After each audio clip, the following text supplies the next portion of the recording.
যারা অবিবাহিত যুবক যুবতী আছো, এই লেকচার তোমরা যারা শুনছো, তোমাদের মধ্যে কেউ যদি জিনা করে থাকো, অবিবাহিতের কথা বলছি, তোমাদের কাঁধের মধ্যে এখন 100 বেত্রাঘাতের শাস্তি ঝুলে আছে। সূরা নূরের 1 থেকে 3 নম্বর আয়াত পড়ে দেখবে, ওর শাস্তি হচ্ছে 100 বেত্রাঘাত, তাও জনসমক্ষে, এবং এক বছরের জন্য নির্বাসন। এই বিধানগুলো যদি পৃথিবীর কোনো দেশেও না থাকে, আসমানে আছে। মরার সাথে সাথেই এই বিধান কার্যকর হবে ইনশাআল্লাহ। বাঁচার বুদ্ধি কি? একটাই উপায় আছে।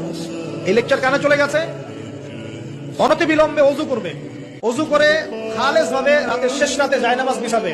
জায়নামাজ বিছিয়ে আল্লাহর সামনে দাঁড়িয়ে 2 রাকাত নামাজ পড়বে। পরে নিজের পাপের কথা স্মরণ করে চোখ দিয়ে দরদর করে পানি ফেলে দিবে। আল্লাহকে সিজদায় গিয়ে বলবে, আল্লাহ আমি জিনা করেছি, আমাকে মাফ করে দাও। আল্লাহ আমার এই পাপের কথা কেউ জানে না, তুমি যেন মাফ করে দাও।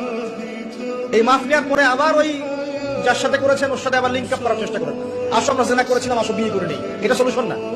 জিনা করেছেন, আগে তওবা করে ফিরে আসতে হবে, তারপরে পুরো জীবন ইসলামিক লাইফ